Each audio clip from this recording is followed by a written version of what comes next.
I want to now stop dead in my tracks, and I'm going to shift over to our other special guest, our top dog from our first Hollywood Fast Track class.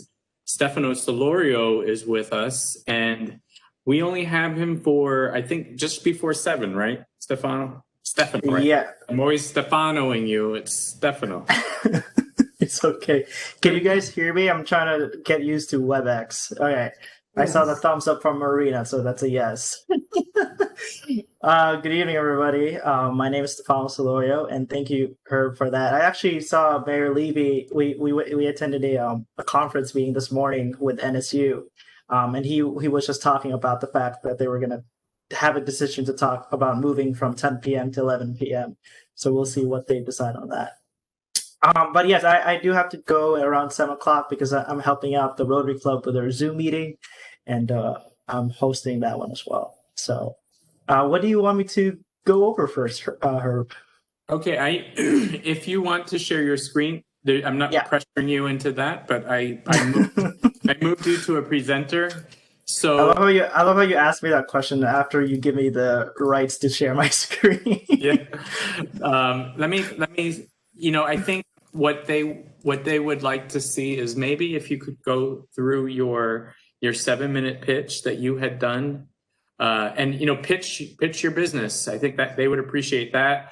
Okay. If they'd like to learn about how you prepared for the pitch, any tips for your pitch and for them for their pitch, and then also any tips on, as I said earlier, they are in the final weeks of putting together the business plan. So it is, Yay! Yeah, it's a rush to the finish line. So any tips exciting on how you sealed it up and got it done? I think all of that will be beneficial. So I'm gonna be quiet and you're on, right? All right. I'm not gonna time you this time around. So you like what we did in our class, Okay. Well, I'll keep that in mind then. Well, thank you, Herb, again for having me here. I just want to give you a little bit about myself. I'm actually heading to my senior year of college at NSU, so that'll be amazing to celebrate that as my last year there. And I also turned 21 this past July, so I had to also celebrate at home. So I couldn't go to the park, but I'm pretty happy that my family and I are keeping safe and staying home. And you're obviously seeing, I wish I could put a virtual background, but you're seeing our family office, which has a lot of stuff going on in the background. So I just kind of found the pitch competition or the program of the Coffin Fast Track through Instagram, actually. And I kind of just followed up. I applied for the thing. And as Herb said, I fortunately won first place and won the $3,000 grant for it. And I guess today I get to talk to you about what my pitch was when we did the thing, the program. But I do want to be honest with you. A lot of it has, and just like I think everybody here as a business owner, your ideas always pivot. So you may think that you're presenting this idea at the end of the program, or you came in with this idea, but then throughout the whole journey, you're learning a lot of the things that Marina, Herb, and as well as the Coffin Fast Track program teaches you, that you never really stick with your original idea. And I think that's what I've learned. Going into this program, I wanted to solve a problem in the caregiving space. So my family and I currently take care of my grandma who has Alzheimer's. And so I wanted to develop something in technology or something that would help other caregivers, other families like myself, if it was someone with chronic condition or something like that. And I wanted to pair the families with a home nurse through an app. And the idea was, we could order food through Uber, we could get somebody from Grubhub, or we can get a ride or anything like that before the pandemic. Why can't we do that for our loved ones, right? Why can't we hire somebody to come to our house through an app? Because if you look at the data, a lot of our caregivers are interestingly enough, are more going to be males, and one, two, a lot of them are going to be my generation. A lot of millennials, Gen Z, a lot of younger caregivers as well. So, how do you reach a population that also appeases to this upcoming next generation of care, and as well as providing technology and providing that connection? And so, I pitched this company, and I will share my screen in a few minutes before I just get that up there. Let's see if I think I can share screen one. I pitched this idea to develop an app to really, connect people, their families, and as well as other home care providers. And I will see if I can, let me know if I'm sharing my screen. Let me see. We see it now. Amazing. Awesome. Thank you, Rita. Okay, so oh gosh, I haven't really practiced, so I'm sorry, Herb, but I guess I'll go through with it. So before I started actually this is part of my presentation. I went through it knowing that I had to talk about my story, and so I share with you my family. As you can see, we're from the Philippines, and there's my grandma in the front. That was from last year. And I really basically went down and talked about the big elephant in the room, which is this huge statistic about caregivers in America. And this was really provided by the National Alliance for Caregiving and as well as AARP. And I kind of really set up this problem in front of our judges to say that where is this industry going, right? We see that there's a 3.4% annual growth in the state of Florida. We see that almost on average families work about 21 hours per week. I think that's a ridiculous number because I'm sure if you've ever taken care of anyone, that's more than just 21 hours per week. And then just kind of the statistic of just where it's heading. And so I really created this stage so that once I talk about the data and statistics as to where the industry is going, that's where the solution of where I was heading with. And so, I asked the judges as to whether, what we think about caregiving. And I made the statement saying that caregiving is wonderfully and beautifully complex, but sometimes it doesn't really have to be. And that's where I introduced to you Carevocacy, which is delivering care in the comfort of your home. So I combine the two words care and advocacy because if you've ever taken care of anyone, or if you are currently taking care of someone, you want someone to advocate for their care or advocate for your care. And so I said, okay, this app will be an on-demand in-home caregiving service platform that matches families to professional care. And our Carevocacy, that's our people on the ground, are non-medical elderly care providers. So they don't handle anything with bed rest or anything like that. It's just helping around the house or companionship or tech support, all those kind of things. And I easily defined it into 3 easy steps, which is 1, you describe the care, you choose the Carevocacy that fits with your families, and then you get the care at the time that you scheduled for it. I categorized our services into 4 areas, which is companionship and transportation, technology support, personal care, and meal prep. I broke down the pricing as an hourly as to someone coming to your home, as well as sometimes we have clients where they want somebody to come to the house and not just for like an hour or two, but really the rest of the day or their working day. And then I also included a monthly membership. I described about how or where I was going to get these Carevocacy. So when I went to high school, I actually attended McFadden Technical High School. That's in Davie. And I was fortunate enough to really build some relationships there and really understand their nursing and their MA students, their medical assistant students. So coming from a technical school, I realized that I could use my workforce could come from the schools that I actually attended in the past. So that I was able to connect those 2 things as well. And market segments, I broke down the market segments. I categorized them by the ideas as to which one is the millennials, the Gen X, the baby boomers, and as well as our Fortune 500 companies that we wanted to partner with. And then I broke down kind of like what made us different from all these other all these other companies. And I wanted to say that with online registries, sometimes you can create scam accounts, you can make fake profiles, while in home care agencies, you're paying for the overhead costs. And so the really good model, we may still be entering the market, but the good model as of right now and where the landscape or the industry is heading is the on-demand model. I broke down this pro forma financials, and I'll be happy to share this with you as to how I represented my financials. This is not exactly how Kaufman taught me. I actually found something online, and I had a great relationship with the person who created this, and really broke down how to create or show pro forma financials in front of investors or pitch competitions. And again, if you look at it, if you can see, these are single digits, but obviously all these are they're all divided by 1,000, I think. I think that was it. Yeah. So they're all thousands. They're just easier for people to understand where it's headed. This company was also by caregivers for caregivers. So I was fortunate enough to be surrounded in an education environment that I had 3 of my board members or my advisory board members as my school professors, and I had the director of care, Serene Ellis, who also attended McFadden with me, and as well as James Bell, who is the financial manager. I ended up with this very sweet, or this kind of vision statement, which was, we want to become a modern home care lifestyle brand for millennials and Gen Z.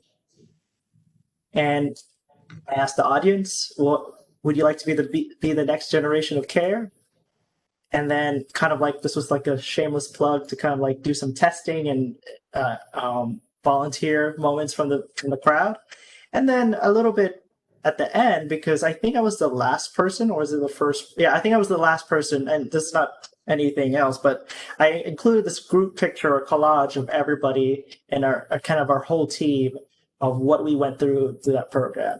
I just wanted to break down like the reason why I put these photos like at the end and as well as at the beginning with my family is because if you looked at psychology studies, and this is what I just looked at. If you put a sentimental picture in the beginning and as well as at the end, that's something that's more attractable, relatable. That's something more people can kind of attach themselves to because of the fact that you put that at the first and at the last. So however that will be displayed in your business, obviously it will be different than mine. But that was really a gist of my presentation and how I went through it. I kind of wish I prepared for like how I actually talked, and I can also share you a link to the Facebook video that my mom posted on there too, if you want to look at it as to how I performed that way, and that could be the best way to learn from there. But the true story is, after this pitch competition, and I can end my screen now. Actually, I can show you now. Actually, how the progress that we've been.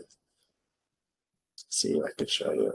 So before I click into the website, so as I talked before in the beginning, whenever you're a business owner, you think that you're going to solve this one problem, then all of a sudden you do all your research, then you're just finding another problem, and then you're like kind of like all over the place, and you're like wondering which one am I going to do. Realistically and unfortunately, I didn't have enough capital to build an app, to develop all that stuff, even with all the research and all those kind of things.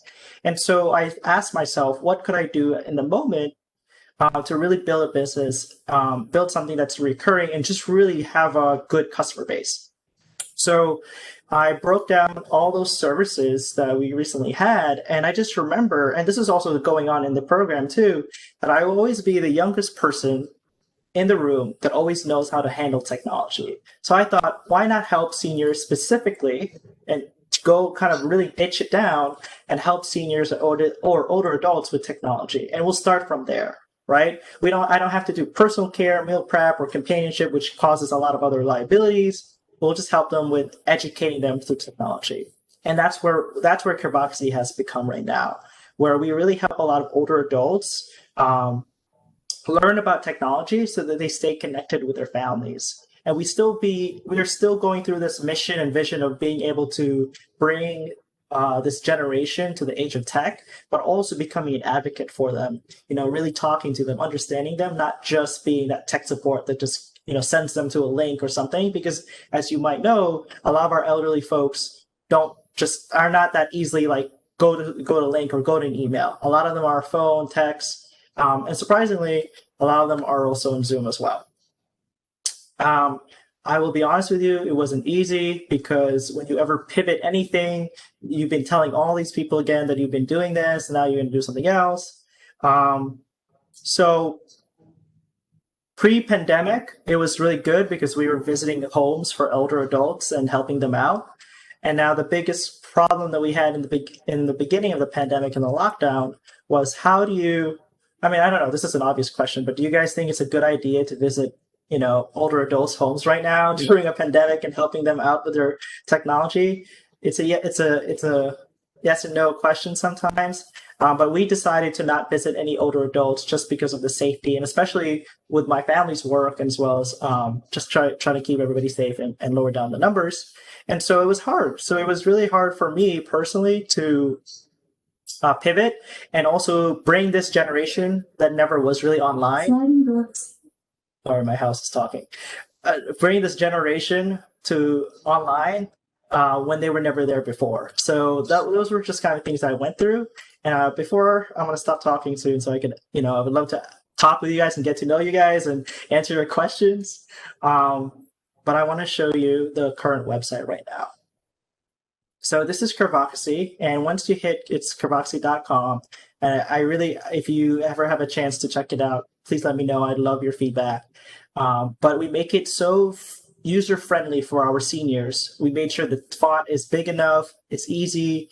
We let them know the many services that we help with them, all these other things that we do, a little bit about myself, the process that it takes when it comes to just having a phone call, matching them, and kind of like going through what we go through, how much we charge by the hour, and as well as groups.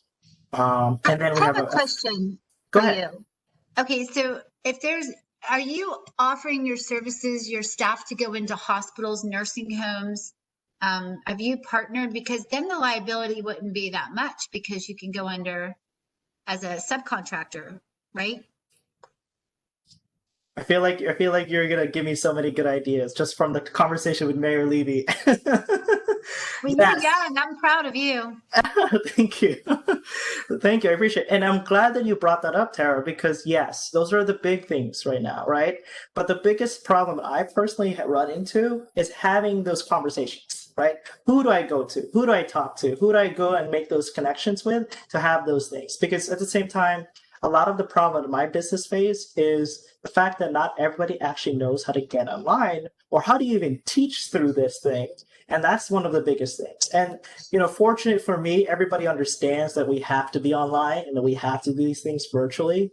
I just spent the other day talking to a lot of the community centers and seeing a lot of our older adults who go to community centers because that's where they go for activities. And unfortunately, they don't have anything for them there. So, that's where one of those areas where I love to partner. One of the partnerships that I have, I'm sorry, I don't mean to keep on talking. I do want to share and hear what you have to say about my presentation and any feedback. But one of the things that I partnered in is with my university. And NSU, it has this institution called the Lifelong Learning Institution. And it's basically an institution for older adults where they learn classes of academic education. And right now we're working a partnership with them. So because the Zoom conference that Mayor Levy just attended, there were about 100 senior citizens in that Zoom call, 100 of them present, listening to the mayors and everything else. And just, we see that as an opportunity, but also just an opportunity to help them out in the community. So that is one of the things that we're trying to do, Tara. And I'm glad you brought that up because that gets me so riled up because I'm like, yes, someone brought that up. But yeah, yes, you're positioned well, and I think it's great you in technology. Look, one of the things is mental health and being able to be in front of a computer and talk to people. That could be their saving grace for other things that could happen because you're giving them an outlet. Exactly. Exactly. And that's what we hope to accomplish. I have a question. Yes. I was curious, and I hadn't asked you this before. Did you use PowerPoint to make your presentation? Because right now you went through like the PDF, but when you actually went through the presentation, it was animated, but in a controlled way, organized. Yes. And I'm just wondering if you used PowerPoint or a different. I did use PowerPoint. I apologize for that. Yes, I did use PowerPoint for that one, and that's where I had the illustrations and all those other things and the animations and stuff like that. And that did help for sure. Because then that allowed me to paste my what I had to say and those kind of things. And I could show you those animations as well. But yes, I did. I only did that one because I thought it'd be easier to put it up there. No. I only asked because I personally was very impressed with the layout and the way that it was clean. Enough animation, just enough. I thought it was very well balanced, and I had mentioned that, and I had said I don't know if you had used PowerPoint or not. So it's definitely something achievable. It's not like a specialized software or whatever. It was great presentation. Yeah. So I did use animations, and I do recommend if you don't have PowerPoint, I would say Canva.com is a great way. It's a really a free online platform to create graphics and all those kind of things or presentations, and that could be a great resource. And I can put it in the chat as well.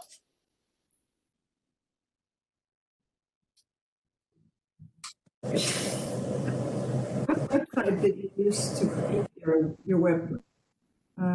What company did you hire or pay? Or was it just, who did you utilize? I use myself. So when you're building your own business, right? You don't necessarily have the funds, and even to this day, I'll be transparent. I have not used the grant money yet from the city of Hollywood because I've always just been trying to figure out where that would go. And I learned how to build my own website through YouTube. So that I'm fortunate enough to be surrounded by like parents who have also built websites before in the past. So that's kind of like I did this all by myself, really. I did have a help from a designer who's a great friend in Romania, and he helped me out with that. Sorry. I have a question. Yes, Kelly. Hi, Stefano. Thank you for sharing your presentation. I thought I saw one that Herb shared earlier that had personas in it. And I noticed that yours did not. And I'm reading online where people are saying never put personas in the presentation. People are saying to put them in the presentation. And I was just curious your thoughts on that. Do you mind if I ask you what your business is about, Kelly? Not at all. So it's an online gallery. Okay. My answer to that one is, and this is like the thing that my marketing professor always says, which is it depends, right? So in the case of when I did that presentation with the personas at one point when we did the practice run, I used that because I was at a stage of my presentation that I didn't know how to explain like what to do, right? Like what this app would do. So the persona helped me and helped illustrate to the audience in that way of what the app would do and who would be the person who would use the app, right? In the case of an online gallery, I think there is a general understanding. I think it all really depends on what you're trying to really emphasize on the pitch presentation, right? Because if you feel like you're not confident enough that the audience will get it right away because you have not scripted yourself or you have not shown enough visuals to show what it is immediately, I think that could be a reason why I put it on a persona, right? I would say on the final one, though, I did not put it on there because then I used myself as the persona, right? I used kind of like my story as a way to put that on there. I hope that answered your question, Kelly. Perfectly. Thank you.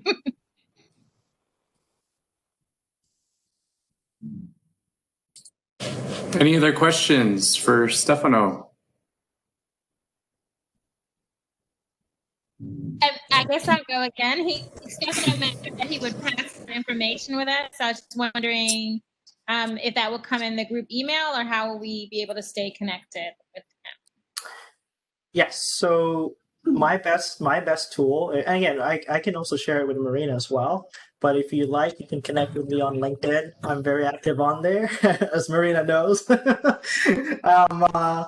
I love sharing resources with other startup founders on there as well. That's kind of my hobby. If you're on LinkedIn, that'll be one way to do it that way. And if you don't have LinkedIn, I can also provide my work email in the chat as well, and you could also contact me there as well. And that I can share with you those resources. I'll just make a comment, Stefano, and that is if you can stay online and not have to go physically, then you have a global market. So, because I know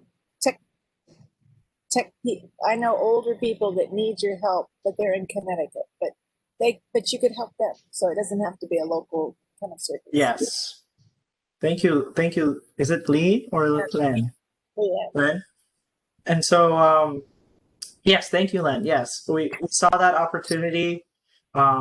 But at the same time, we're taking this moment, and so we're so early, right? It's sometimes it's just really me, sometimes it's someone else, but we're so early that sometimes we want to make sure we have an idea of who we are. So we're in this phase of customer validation, right? Which is understanding our customers. Now that we're working with actual customers, what do they actually want to learn or want to know? Like when I was working with a client and she asked me, how to use an iPad, the real problem wasn't the iPad. The problem was that she forgot her passwords or how to even get into it. So then, rather than being this person that's straight to launching and now we're all international and national, I needed to understand first locally about how our older adults are in the Hollywood space. And then we could kind of apply that and make assumptions or create some kind of trainings for other people to do it as well, and approaching other seniors. I would say we have had potential customers as well in Connecticut or in Maryland as well. And I think in Georgia as well. So again, we are there. It's just I want to take this time to kind of really learn and really ask the right questions, more so than just putting so much on my plate. And that's why we're not there yet. But I do see the opportunity. It gets me so excited to get to that point. But one older adult at a time, right? And making sure we're not just rushing over them. All right. Well, thank you so much, Stefano.